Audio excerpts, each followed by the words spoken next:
আল্লাহ বলে যতই ওয়াসওয়াসা ওমরকে দেয়া হোক, আমি ওমরে ফারুককে এই মুসলিম উম্মাতের সেনাপতি বানিয়ে ছাড়বো, আমি সেনাপতি বানাবো। এবার 3 নাম্বার ডোজ।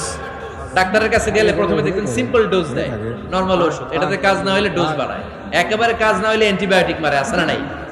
আল্লাহ প্রথমে দোয়ার ছোঁয়া লাগালেন, তারপর সূরা হাক্কা দিয়ে ধাক্কা মারলেন, এরপরে রব্বুল আলামিন বলেন এবার 3 নাম্বার ডোজ সূরা তহা দিয়ে আমি তোমার হৃদয়টারে উজালা বানায় দেব রে ওমর।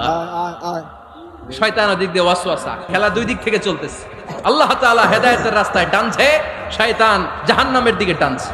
ঘোষণা দেয়া হলো মক্কায়, মুহাম্মাদের মাথা কেটে এনে দিলে এত এত স্বর্ণ মুদ্রা দেয়া হবে। ওমরে ফারুক রাজি হয়ে গেলেন, নাঙ্গা তলোয়ার নিয়ে বিশ্বনবীর মাথা কাটার জন্য ছুটলেন।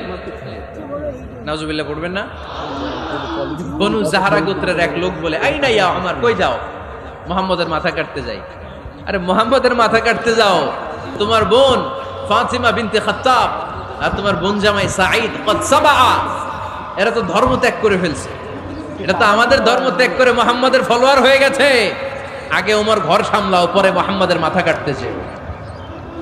ওমরে ফারুক অবাক হয়ে গেলেন, তলোয়ার নিয়ে বিশ্বনবীর দিকে না যে নিজের বাড়ির দিকে চলে গেলেন।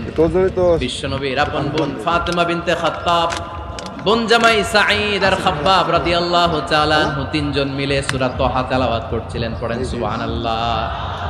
মক্কায় লুকিয়ে লুকিয়ে দাওয়াত হতো। খাব্বাব রাদিয়াল্লাহু তাআলা আনহু একটা চামড়ার ফলকের মধ্যে সূরা তহার কয়েকটা আয়াত এনে ওমরে ফারুকের বোন আর বোন জামাইকে শিক্ষা দিচ্ছে, ট্রেনিং দিচ্ছে। সুবহানাল্লাহ পড়েন।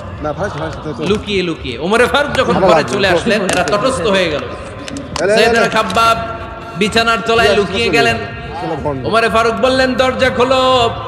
ফাতিমা বিনতে খাত্তাব দরজা খোলার পরে নির্মম ভাবে সাইয়েদনা ওমর রাদিয়াল্লাহু তাআলা আনহু বোনের গায়ে আঘাত শুরু করে দিল।